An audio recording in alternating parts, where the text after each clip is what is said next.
حکمت کی باتیں آئیں گی، ڈاکٹر کے ذہن میں ڈاکٹری کی باتیں آئیں گی، انجینئر کے ذہن میں انجینئرنگ کی باتیں آئیں گی۔ ہمارا شعبہ چونکہ یہ پیری مریدی والا ہے اور ہم سے اکثر لوگ اپنی باتوں کے سوال پوچھنے آتے ہیں، یہ پریشانی ہے کیا کریں، یہ پریشانی ہے کیا کریں، یہ مصیبت ہے کیا کریں، فلاں مصیبت ہے کیا کریں۔ تو میرے ذہن میں یہ بات آئی کہ امام بخاری رحمۃ اللہ نے اس حدیث کو سب سے آخر کے لیے جو چنا تو اس کی وجہ یہ تھی کہ تسبیح کے پڑھنے سے اللہ مصیبتوں کو ٹال دیتے ہیں، اور اس کی دلیل دو ہیں۔ پہلی دلیل یہ ہے کہ اللہ تعالیٰ قرآن مجید میں یونس علیہ السلام کے بارے میں فرماتے ہیں فَلَوْلَا أَنَّهُ كَانَ مِنَ الْمُسَبِّحِينَ، اگر میرے یونس علیہ السلام اللہ کی تسبیح بیان کرنے والے نہ ہوتے لَلَبِثَ فِي بَطْنِهِ إِلَى يَوْمِ يُبْعَثُونَ، تو اللہ ان کو قیامت تک مچھلی کے پیٹ کے اندر ہی رکھتے۔ کیونکہ انہوں نے تسبیح پڑھی، اللہ نے مچھلی کے پیٹ سے نکال دیا۔ تو بھئی انسان بھی تو مصیبتوں کی مچھلی کے پیٹ میں پھنسا ہوتا ہے، کوئی بندہ قرضے کی مچھلی کے پیٹ میں پھنسا ہوتا ہے، کوئی بندہ کسی اور مچھلی کے پیٹ میں پھنسا ہوتا ہے۔ تو جب وہ تسبیح پڑھے گا تو اللہ اس مصیبت کی مچھلی کے پیٹ سے اس کو نکال دیں گے اور مصیبت کو دور فرما دیں گے۔ اور دوسرا یہ کہ ان سعید رحمۃ اللہ فرماتے ہیں، وہ فرماتے ہیں کہ بلغنی، مجھے یہ بات پہنچی ہے، ان عمر جلد رجلا یوم، ایک دن عمر لانوں نے ایک مجرم کو کوڑے لگوائے، اور کعب رضی اللہ تعالیٰ عنہ اس کے پاس موجود تھے۔ یہ بڑے عالم صحابی تھے، قاضی تھے، وہ بھی موجود تھے عمر لانوں کے پاس۔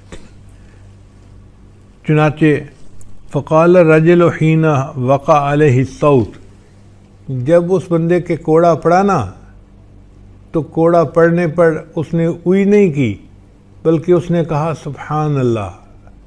یعنی اس زمانے کے مجرم لوگ بھی ایسے تھے کہ ان کی زبانوں سے پوٹ پٹانگ لفظ نہیں نکلتے تھے۔ اس کو کوڑا پڑا اور کوڑا کھا کے اس نے کہا سبحان اللہ۔ جب اس نے سبحان اللہ کہا تو عمر لان نے جلاد کو کہا دعہو، اس کو چھوڑ دو۔ فضاحک کعب لانو مسکرا پڑے۔ فقال عمر لانو نے پوچھا وما یضحکک، حضرت آپ کیوں مسکرا رہے ہیں؟ تو انہوں نے فرمایا میں اس لیے مسکرا رہا ہوں کہ انا والذی نفسی بیدہ، قسم ہے اس ذات کی جس کے قبضے میں میری جان ہے، ان سبحان اللہ تخفف من العذاب، کہ سبحان اللہ نے اس کے عذاب میں کمی کر دی۔ اس کو حکم ہوا تھا 10 درے لگانے کا، اور پہلا ہی پڑا تو اس نے سبحان اللہ کا، اور عمر لانو نے ایک کوڑے پہ ہی اس کو معاف کر دیا، تو سبحان اللہ نے اس کے عذاب کو کم کر دیا۔